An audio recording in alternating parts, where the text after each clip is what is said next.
Salamat sa Diyos sa misang ito, no? Ah, Maulan pa rin, no? Patuloy pa rin. So we pray for uh, be careful. It's difficult to get sick, no? We have to be extra cautious. The the first reading, sabi ko nga, 'di ba? Fools, no? Mga hangal, no?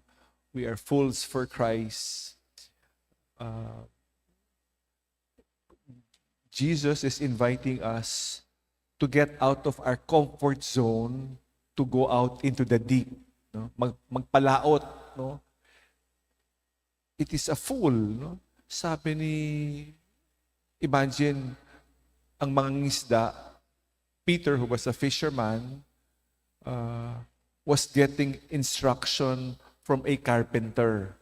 Parang go out into the boat, go out into the deep, you know? Saka hindi gabi, araw, no? Kaya parang it is a foolish thing.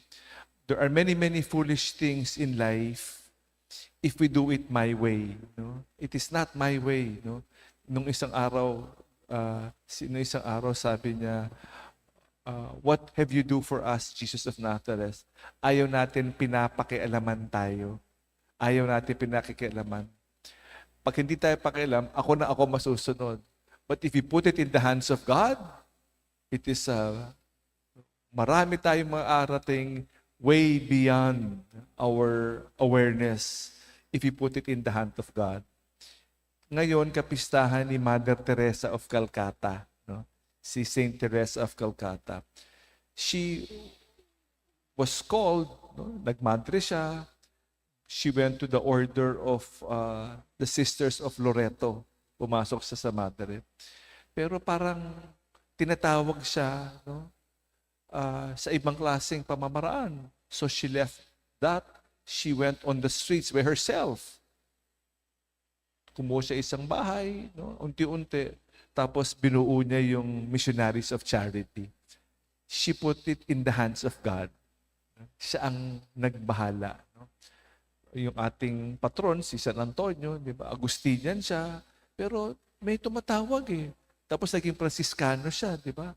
Tayo, maraming mga tawag sa atin.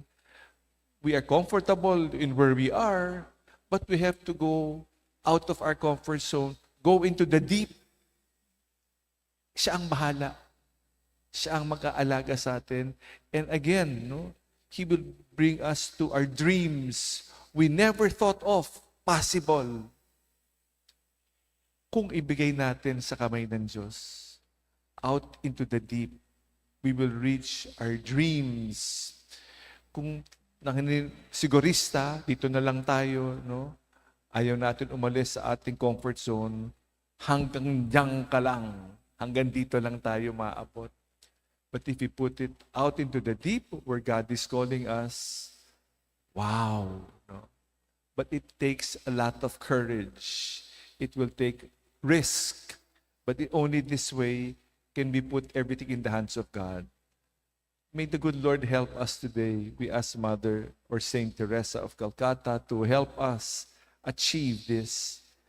Trust in God, no? Hindi sa ating sarili.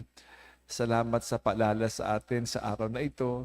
Magtiwala tayo at ilagay natin lahat sa kamay ng ating Panginoon Diyos.